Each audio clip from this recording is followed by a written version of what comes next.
by clicking the subscribe button. Subscribe to my channel and stay tuned. Mrs. Gandhi, how tense is the situation on your frontiers with Pakistan? It's very serious indeed.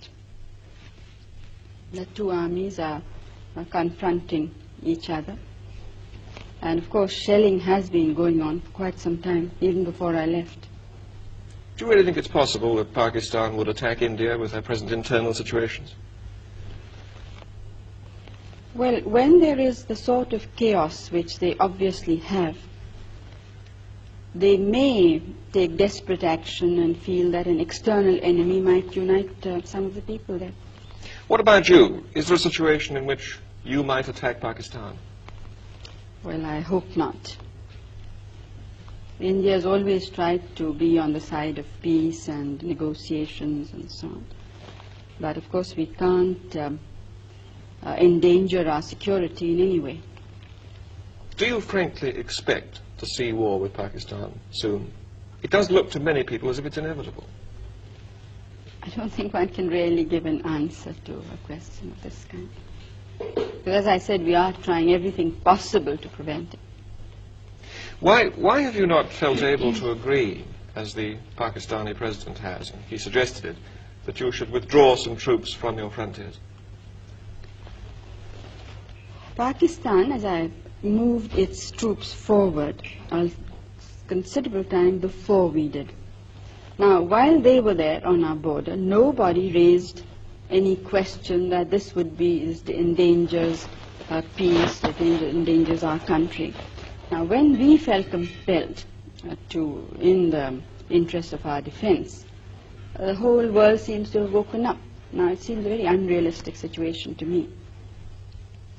And as far as going back is concerned, our positions are much further back. I mean, we don't have a second line that is that could serve us should Pakistan decide to attack after all. So it would not be, I don't think I would be doing my duty to the country and to the people if we would agree. And one thing you must remember is that we have never attacked anybody, but we have been attacked 3 times. But do you support the Bangladesh guerrillas? Do you support a separate state in East Pakistan? You see, it's not a question of supporting or not. The question is what is likely to happen. I don't think we can shut our eyes to the situation in a neighboring state. I think, and I personally think that most of the world believes this, so they may not be willing to say it out openly, that Pakistan as it existed can never be the same again. But don't you think the situation on your frontiers might be less dangerous if you personally were to meet Yahya Khan, so that you understood each other's positions more clearly? Have you read some of Yahya Khan, the President's speeches and interviews? Yes. Well, and do you still think it could serve a useful purpose?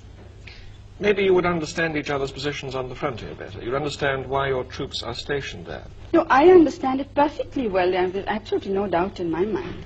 Our troops are stationed there because we were threatened by the military regime of Pakistan. In no uncertain words, there has been a situation of indirect aggression. And I don't think that you could point out to me any other head of government who in the present circumstances would have been so restrained, when the entire country is not restrained. It is great difficulty that we are holding the situation. And then what we get outside is to equate us with a government which has killed more than 1 million people, which has created conditions of barbarity which I don't think the world has very seldom seen. Perhaps against the Jews in Hitler's time, but I don't think in any other time of history has this sort of thing been witnessed. Do you see yourself somehow being drawn into this, being involved in this in some way that you might have to intervene in East Pakistan? Out of humanity, almost. Well, East Bengal is the affair of the leaders of East Bengal. It's up to them what should happen there. Final question. The refugees are still coming over and you have this enormous problem in India. How much longer can you sustain this?